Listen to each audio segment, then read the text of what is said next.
Hello and welcome to the latest episode of Property Lifestyle Mastery, where we are sharing everything about what you need to do to build a property investment company that really gives you freedom in all its forms, from emotional freedom, time freedom and financial freedom.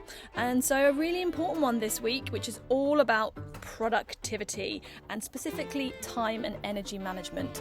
We have a lot of different things that we've got to juggle when we're building a property company. So how do you balance that overwhelm and actually learn to kind of take it as great feedback? And getting that right balance between order and chaos to make sure that you can grow your business whilst not getting overwhelmed in the process. Dom thinks that I'm probably the most genius person in the world when it comes to these tools and techniques. For me, it's like second nature and I really love this stuff. So I'm very excited to share with you some of the tools and techniques that I've used to really enjoy the journey whilst more importantly, getting the important stuff done. So without further ado, come on over and listen to myself and Dom talking about how to maximize your focus and productivity for rapid business success. Hello, Dom. Hello, Jackie. Great to be talking to you today. And we've just been having a bit of a brainstorm about the main things that are coming up at the moment. And it all seems to point in the direction of time management, prioritization, and making sure you're getting the important shit done, basically. So we're kind of seeing it. I'm seeing it from within our team. I'm seeing it with the clients that we mentor. I'm seeing it in myself.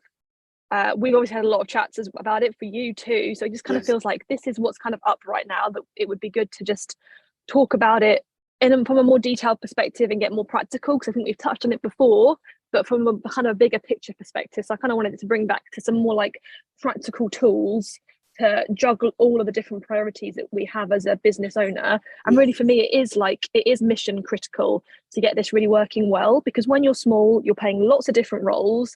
It's easy just to get lost in the weeds of all the different things that you have to do. And if you're not really getting the stuff done that actually matters, you will just be really busy and not really getting any results.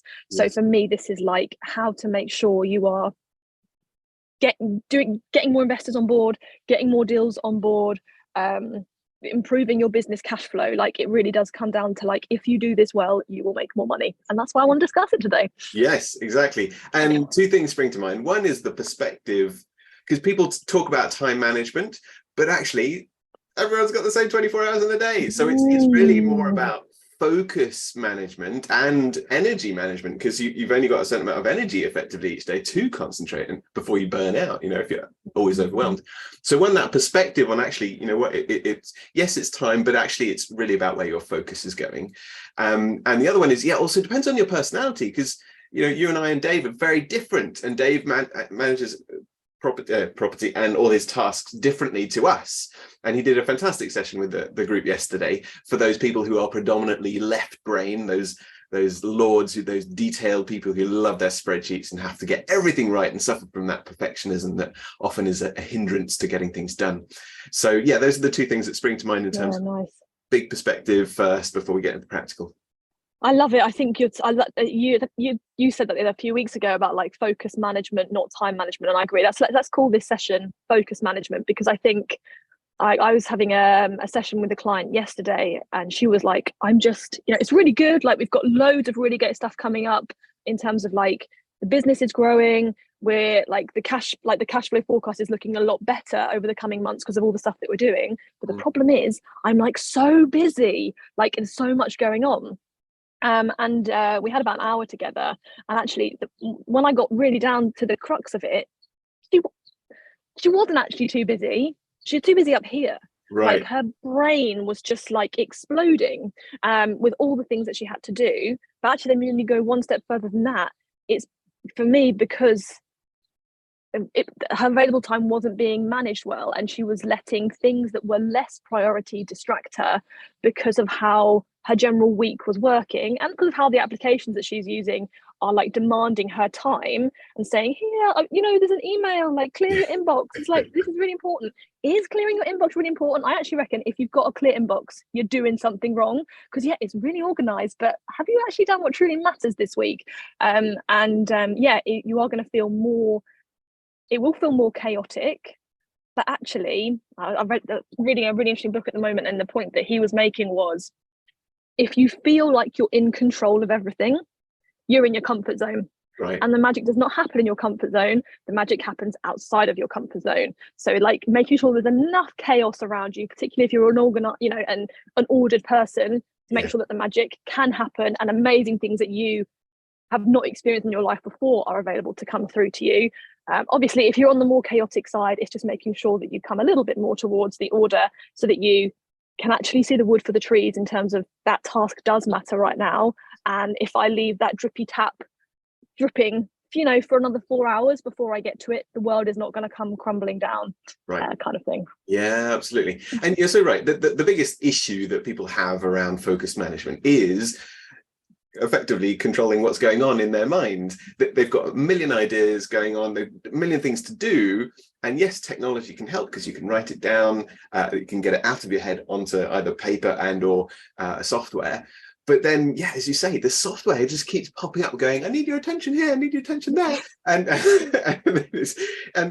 software can be a massive distraction. Well, it is a massive distraction on mobile phones and all that, Facebook and everything else that's on there, that's always demanding or we're addicted to, that causes us to feel, that constant overwhelm of, what should I do? True. And I think that's a really good practical point to kind of go into. I think like notification management, as dull as that may sound, is so important. Like it was quite a few years ago now that I basically realized all these I think I watched a panorama about it, just how our phones had basically been designed in the same way as like gambling machines are, with all the bright lights and the notifications. Like it's designed to like keep us in it. I was like, no, my phone is running my life. I'm not having this anymore. So it did take a bit of time to set it all up, but I just basically went into my notification center on my iPhone and just was ruthless about, what do I really need to be notified about, and what should I just be proactive about when I choose to do it. And some things you don't ever need to be notified. Don't get notified about the news. Like if you really need to find something out, you will find it out. Like that is really stealing. Like if you think about a computer, you've got a certain amount of, is it RAM? I mean, yeah, let's call it RAM. How much you can do at the same time. Like when you've got all these different things that are happening, you're taking up your available creativity and headspace with a load of random crap, basically. So I just went through and was like really ruthless about what notifications I actually needed to have on.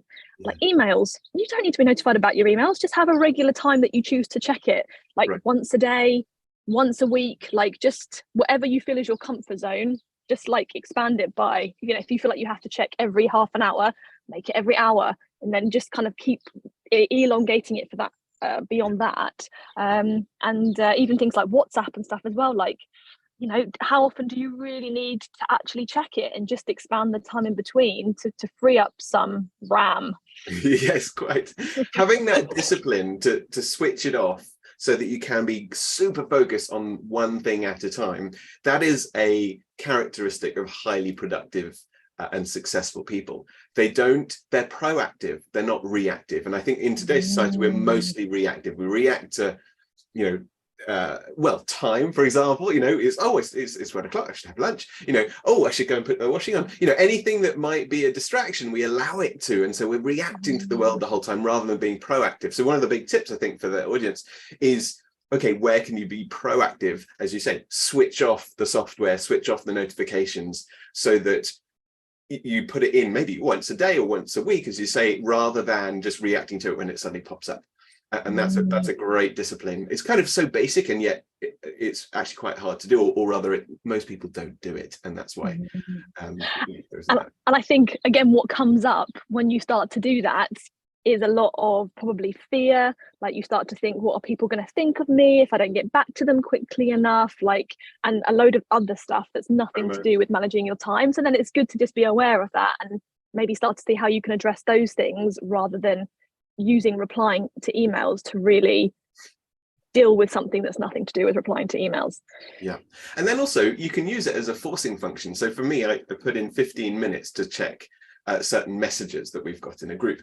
And then I know that I've only got 15 minutes. So one, I do it as quickly as possible. And two, I know I've got a meeting thereafter or something else planned in my diary. So actually I'm more productive because I'm using that short-term time frame as a forcing function to be more productive. And that's really useful, because was it Parkinson's law? Things will take as long as you give them. So guess what? Give them less time. And some people need that pressure to get stuff done too, right? They need to, like, oh, it's the end of the day, I've got to make that phone call to that estate agent or whoever it might be they need to speak to. Yeah, you're right. And that for me, whereas like I found the Pomodoro technique really helpful. So if you guys listening haven't heard of that, it's very simple concept. You set yourself a 25-minute timer and you only do one thing for that 25 minutes. And I suggest you choose something that would make a really big difference to your business moving forwards. And you commit to not checking your phone, answering your phone, looking at emails. You turn everything else off and you just do that one thing for 25 minutes. It's not very long. You might not finish it, but you're going to make a substantial difference in 25 minutes if that's all that you're doing. And then you get a nice little reward at the end. You get 5 minutes to go make a cup of tea, cup of coffee, walk around the block, whatever it may be, and then come back and you can repeat. Or even if that's all you could do, is just if you did that once per day, a 25-minute time block on something that's really important but maybe not urgent, you would, you really move things forward. And that for me is if I've got something I'm a bit procrastinating on, because sometimes big tasks you think they need a long time to do. Actually, it's not true. And then you kind of, as you're saying, you expand to fill the time available. I need a whole day to work on that big thing.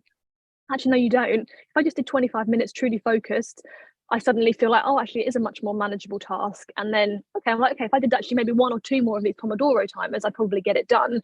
But you kind of break the back of the task by starting. Yeah, absolutely. That's a great tip. The Pomodoro time blocking to get it done within a certain time. What else do you use? Because I mean, in terms of productivity, I don't know anyone quite as successful and focused as you are. Some people, when they have too much to do, they kind of just get overwhelmed, and then they break. They get ill, something happens. When there's like more to do, you get more rigid. You're like, right, I'm going to cut out this, I'm going to cut out this, I'm going to cut out this. Most people can't do that. So yeah, how do you, other than the Pomodoro, which you just suggest, what else do you do? I was just actually talking to Dave about this beforehand, and I have been reflecting on this myself recently, because yeah, you're right. I think I probably do like 5 people's jobs in the business, and I don't feel really overwhelmed. And I don't work weekends, I don't work evenings, I have nice long mornings. I'm really not, I've got a lot of time. So how? I think for me, the real key has been using a high, medium, low priority ranking system. So we use Asana for our task management. And Asana, your main kind of thing when you first start using it, you've just got one long task list basically. It's on your home screen, and you can have loads of tasks on there, all different kinds of things with different due dates. But if you're a business owner, just one task list like that is actually overwhelming, because it's okay, here, Jackie, go and be the finance director for the company, go and be the marketing director, go and look after the team, be a bit of the MD, be a mentor, do the administration. You look at your task list and all this mix of different tasks, and you're like, I can't do it. So for me, the evolution of that is to use Asana has what's called project boards. Any task management software that you've got will probably have something similar. Essentially a separate place where you can have kind of different columns for different kinds of tasks. So I have my separate project board, and essentially every different facet of my role has a different category. So it was marketing tasks, investor follow-ups could be part of that as well, admin, invoices to approve, client tasks to do or people to get back to, messages to respond to, all different categories. And all of my tasks go into the relevant column or category within there. And then within that, I have a little labeling system of, is it high, medium or low priority, red, amber, green. And every week I will go through and just check the priorities. It's the first thing that I would do before anything else. If I have to do it this week, it's high priority. If it's probably next week or the week after, it's medium. Anything that I really could wait a long time would be low priority. And everything is thought about in that way. And the priorities is always about what's most important to the growth of the business. So there could be some stuff on there that you'd really like to do, but actually not, all is well. You might be a bit irritated because it's a bit messy, but is that really making a difference right now?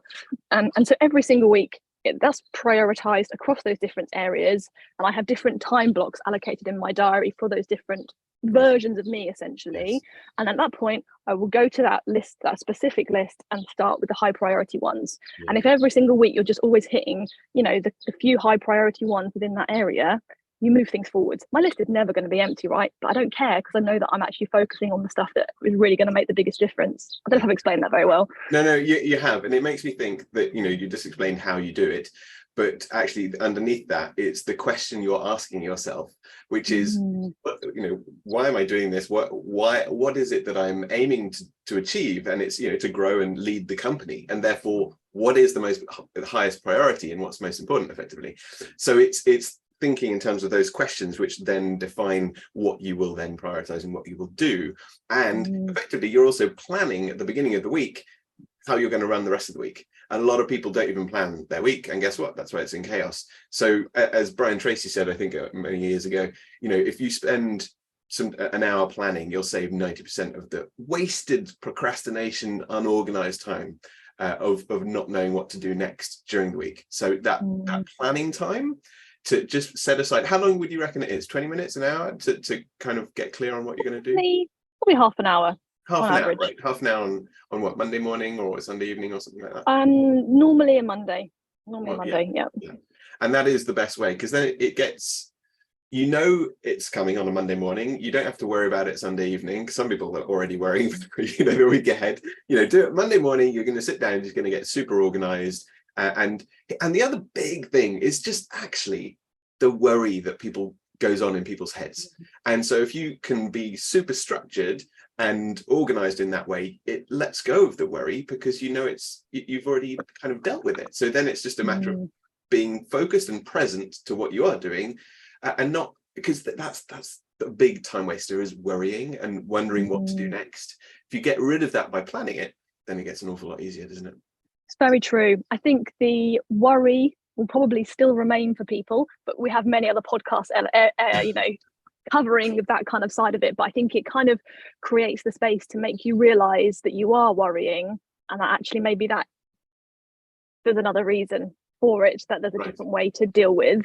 And I think that, you know, a lot of the other stuff that we have been covering in other podcasts and will continue to do about the things that Dave and I have changed over the last couple of years in terms of like our kind of inner world and how we perceive things, I don't really care so much anymore. Not in a like I'm careless or I don't care for others. It's just like it doesn't matter. The story I've been telling myself about all these things about what people are going to think or what's going to happen if that happens, it doesn't matter. Just like, you're right, come back to like do the thinking to make sure you're focusing on what really matters most to you.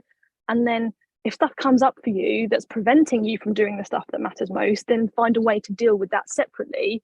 And like I had a wonderful call with one of our clients yesterday who was just completely transformed over the last 6 months, hugely experienced, very capable, but she's had constant self-talk about not being good enough and worrying about what others think. And through some of the other tools that we've been talking about, she's really dialed down that worry and that concern. And she's just like, her growth has just exploded in like, it feels like overnight, because she shifted that. But anyway, we have many other episodes about that, but it does link back to it. But you're right. And, you know, we've discussed some practical tips, and there's lots of sort of practical tips on what you can do. But actually, yes, the real change comes from when you change yourself. And so another example of a practical tip, but that's slightly different, is a great morning routine around, you know, with meditation, because meditation is taking that right brain side of your head to the gym, and you're allowing more neural connections, and you're becoming more peaceful. The thing is, people are so wired the whole time on information, on pop-ups, on things to do, that they never properly sort of relax and disengage and just be present. And so they don't know how to be present. And actually, we really need to find that balance in our lives to learn to just go more with the flow and be more present. Because actually, when we're present, we're not worrying, we're not procrastinating, we're just in the zone, usually in flow. So the good habits that you can do around meditation and other things, that maybe it is a different episode, but I just thought it's good to link back to it, isn't it? Because that's why the theme around all of this kind of podcast and the stuff that we're covering, it all comes together. And when you kind of get all the bits of the business strategy sorted, your personal, like your peak productivity, you're mastering your mindset, it's the combination of all those things that means that you can achieve a lot in a lifetime, and even less, and actually really enjoy it and make a big difference to a lot of people along the way. So it is, you know, it is good to link back to it. Absolutely. So we talked about sort of short term, you know, daily, what you might do, weekly, what you might do. But then there's the kind of the cycle of the months and the quarters and the year. Do you find certain times of the year, for example, or quarterly, do you have a rhythm that helps you manage the longer term? I've never yet got round to having quite like different themes for different quarters of the year. I think it's very hard to do when you're growing a business because it is all really important. Like you can't just be like, I'm just going to focus on my operations this quarter. Like, no, like that's not possible. So that's never really worked for me. I can see the benefit of that once the business gets to a certain scale. Yes. And there's enough infrastructure and people in place that stuff continues to kind of tick along without it being the primary focus of the business. But we're not there yet, I don't think. Close. But for me, the quarterly rhythm has become a really great approach. And so we have a like quarterly planning process where we kind of come together. This is everything that we do for our team, we also do with our mentoring clients as well. Because it is just for me, I've literally got like a gaggle of ducks just walking past me at the moment. It's really distracting. It works on both. So for us, like when we get our clients to do it, it's helping them to learn how to do it for themselves, and then that ultimately can expand to their teams as well.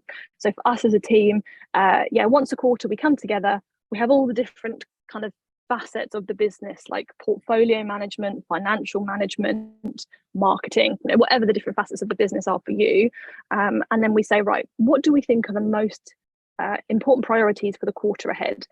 And this is really like more to focus on stuff that's not really happening so well at the moment. So it could be like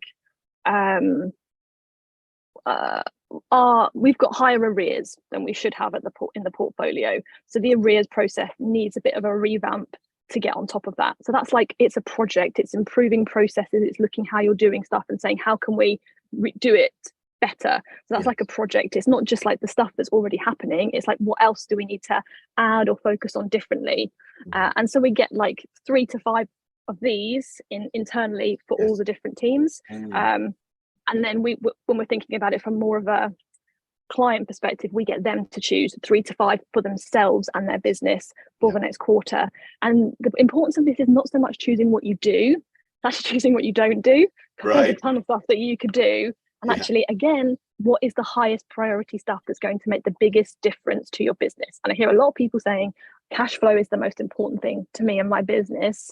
And then in the same day, spend the day tidying up some process or like filing, or I'm like, is cash flow really the most important thing to you? Like, it doesn't, your actions say one thing compared to your words. So I think just again coming back to like, what is genuinely going to help me to improve my business cash flow in the next 3 to 12 months? Yes, and focusing on having quarterly focuses that define what you're, as you say, prioritizing, so that you can get rid of the 80% of things that are really distracting you from really growing the business and moving it forward. Okay, and so let's talk about taking breaks, because it's all very well working, it's all very well being productive, but actually it's so important. One of my favorite books, The Powerful Engagement by Jim Lower, I think it's out of print now, but it's all about not time management, but energy management, and the 4 areas, so physical, mental, spiritual, and emotional, recharge effectively, so that we can be properly present and focused when we are working. So how do you manage your energy, and how do you, when and where do you take breaks, and how do you take breaks? Awesome. I think we should both answer this separately, because I think I'm getting pretty good at this now, but I think historically you've been much better than I have at this. So I'll start, but make sure you go afterwards. So for me now, like I don't tend to take a huge amount of breaks during the working day, but I don't have a long working day. So it might be like 4 or 5 hours that I will go pretty much solidly, and I might have like a half an hour break in the middle.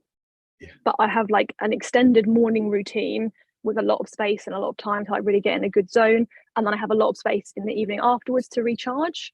And I'm trying to, if I get a bit worked up during the day, try and like walk around the block or something, even if it's just for like 2 minutes, to just like discharge negative energy when it happens. So yeah, that works for me, and I kind of like to, once I kind of get in the zone, just kind of like stick with it. But that has got a lot better since having that kind of morning routine to kind of set me up and get me in a good state to manage myself through the day. Yeah. What about you? Well, that is the ultimate, because from what I've experienced and read, high performers, they do work 4 or 5 hours a day, and that's it. But it's really intense work, like Leonardo da Vinci and others. He'd work very intensely for 4 or 5 hours and then take the rest of the day off, and literally just do whatever they felt like, rather than trying to work, because your brain needs to decompress. It needs to have a change of focus. So I do similar, in that I don't aim to work more than probably 5-6 hours a day, and I like to start the day with a walk as well, just to get some sunlight on your skin and feel really awake and get the circadian rhythm into the right track. I'll take a little break for lunch. I might go for a run or go for a walk, listen to my podcast, and then come back and do another couple of hours or 3 hours or so in the afternoon. But yeah, here's the thing. If there's one thing I am to extreme, it's balanced.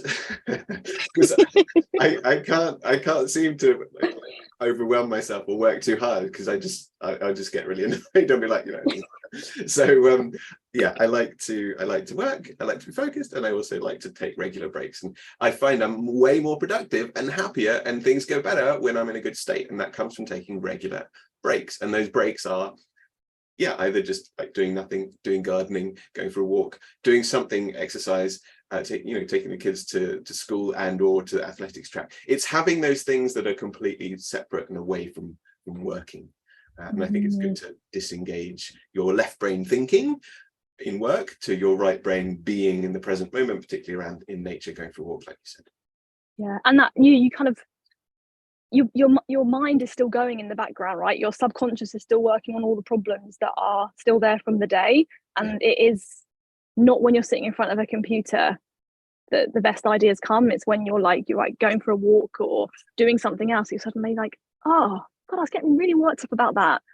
Maybe it doesn't actually matter, so you get the perspective. Or B, you're like, actually, if I look at it that way, this is actually a great thing, that this thing that I didn't actually really want to happen happened. So that just perspective is hugely valuable. And then also in going, why the hell am I spending, have I spent 3 hours doing that thing, which is nothing didn't really matter to do it. And you kind of see where you're more easily where you're wasting time. Yes. Also, I think work is more enjoyable when you take regular breaks, because then you, as you say, you get perspective, you come back to it, you get a fresh pair of eyes on it when you come back to things, rather than, I think, which is the kind of traditional, working 8-9 hours straight, really struggling, not enjoying it, and having to do the whole thing again the next day, which is why most people hate Mondays and don't want to go back to work, and do want to free up their lives to have more autonomy, which is where true wealth comes from. Autonomy to choose where you spend your time, how you spend it, who you spend it with, those relationships, freedom relationships, etc. So it is very cyclical, isn't it? We need to properly disengage. They talk about it in sport. Recovery is just as important as actually performing and training. And even your brain does it naturally when it's sleeping. It cycles in and out of deep sleep, light sleep, and REM, rapid eye movement, and so that's the natural state of the universe. So actually we should follow that and not try to push ourselves too much, but just get, as you say, focused on the most important thing, and then take breaks. Yeah, you're right. I was also thinking that overwhelm is a thing that I think a lot of people feel when building a business. I know that we have at many points. Yes. I actually think overwhelm is a feedback system, that there's something's not quite right. Overwhelm isn't a useful, in terms of practically getting stuff done. If you're in a place of overwhelm, it's very ineffective. So I'm not saying it's the overwhelm comes, it's your body's way of saying, this isn't right the way that we're doing it. It's not saying, please ignore me and grind harder to get through all these tasks, because the end of overwhelm isn't on the other side of them. And I think overwhelm, you can do so much planning, right? So how you would like your week to go. I'd like my week to be like this. I'd like these to be my priorities. But in reality, probably, I don't know what percentage of the time, maybe 50% of the time that doesn't actually work out. Something else comes up during the week that is more priority than what you had planned to work on. Okay, so then what I think the natural inclination is to go, okay, so I've made these like 3 to 5 priorities for my week. These are good. This is the most important thing that I decided on a Monday. I get to a Tuesday and shit hits the fan on something, or some amazing opportunity presents itself. And I'm like, oh, damn, that's like 2 other priorities there that actually are really important to get done. So then what we tend to do is go, okay, fine. I have 7 priorities now to get done in my week. And I will only feel good at the end of my week if I have accomplished all of them. But the problem is that isn't, it's not realistic anymore, right? These 2 things, if you look at them compared to these are probably more important, maybe. So then you've got to go in the middle of your week, actually, this was ridiculous. Let me can those 3 things now, because actually those 2 things are going to take me some time. And if I can get these things done this week, that is great. And this is what I'm meant to focus on this week instead. So I think the challenge with time management is you have to have a structure, but you've also got to be able to keep perspective, to shift the structure, sometimes at very last minute, to be able to actually get the most important stuff done. Yeah. Dave got a bit of overwhelmed the other day. It was actually a chemical thing, I think, but whatever, he was overwhelmed. And so Dave's reaction, he's a very left brain person, is to like grind his way through. And he was like, I haven't got enough time to do this, and I've got to go on this meeting now. I'm like, what is that meeting? Well, he's like, it's this meeting we've been pushing back for months, I haven't got around to doing. And I was like, what is it on? And he told me, and I was like, it doesn't matter, like push it back another month, like nothing bad's going to happen. You're a bit frustrated because you want to get it done because that's like your profile, but it's not the most important thing. He's like, okay, cool, so I've got half an hour, so we've got some time to like just reset a little bit. And then he's got another meeting afterwards. I'm like, what is that meeting? Oh, it's this. Yeah, okay, that sounds like it is important, but it doesn't sound like this week important. It sounds like just push that back to next week. And then all of a sudden there's an hour, and it's like Dave, from that place of not having the perspective, couldn't see, because you've got to kind of bring yourself back again to be able to see. And we all do this. It's just Dave was the most recent example for me. So sometimes that perspective, you've got to have people around you who can like help and support when that kind of comes up. Yeah, that's the key, isn't it? We cannot see ourselves, and therefore it's so essential to have other people working with you, alongside you, as a mentor, as a coach, to help you see what you cannot see, the things that are holding you back. And that's a perfect example. And it's great that you've got each other. A lot of people who do work alone, actually, they don't realize how valuable it is to have someone to spot that for them and help them see it and get perspective and focus on the most important and reduce. And that's one of the reasons, right, on our program, the Dealmaker Accelerator, like we've got quite a lot of structure there, and one of them is people sharing their priorities for the week. And for us, it's a warning sign if someone doesn't share their priorities for the week with us, because it means they haven't sat down and prioritized, which means there's a good chance they're feeling too busy, potentially on the edge of overwhelm, because they think there's not enough time to do their priorities. But that is the beginning of the end. It's a bit dramatic, but it's the beginning of something that's a problem. So actually, that we do our best to try and catch people before they go there. It doesn't always work, but at least then being able to be there and rein people back in and give them that love and kindness and support to say it's okay to push that back, and you don't have to do everything that you planned every single week. Like, you just got to do your best and make sure you enjoy it during the process, because I think sometimes we get so hung up on what we're meant to do, think we should do, that we just have a horrible time of the process of getting to what we really want. Right, absolutely. Good. Okay, well, I think that brings it nicely to a little close, because it's lots of practical tips there, and we could always go on, because then there's getting into the nuances of the different people and how they do it, and you've got to find what works for you. I think it's really good to experiment on yourself and try things for a good amount of time before you reject them. But some great tips there. Really nice. And my final thought on that, which I think is one nice thing to end on: when you find a way that works, it won't work forever. So just ride the wave when you find a good approach, and just know that it will break at some point, and that's okay. And it's just an opportunity to reset and adjust, and just keep on iterating it. I really hope you've enjoyed this latest episode of the Property Lifestyle Mastery podcast, powered by the Property Strategy team, Jackie, Dave and Dom. So next week, we're going to be talking about the simpler but scary way to solve problems. We're talking about self-awareness. Doesn't sound like a particularly sexy topic, but actually it transforms everything and makes the path to getting what you want from business so much clearer and easier, if you're just willing to maybe look at some scary parts of yourself that you haven't really focused on before. If you are enjoying the show, please do reach out and connect with us. Our website, property-strategy.com, link is in the show notes. Reach out and connect with us through there. You can email us through the website. You can connect with us on social media. And if you're interested to find out more about what we do at Property Strategy and how we can support you in your business, you can find out on there. We've got some really great events coming up in the autumn of this year. If you're looking to raise finance, or you've just been inspired by the podcast and you want to come and hang out and spend some more time together, go and check out our website for our upcoming events. But for now, keep focused, keep having fun, and we'll see you next week.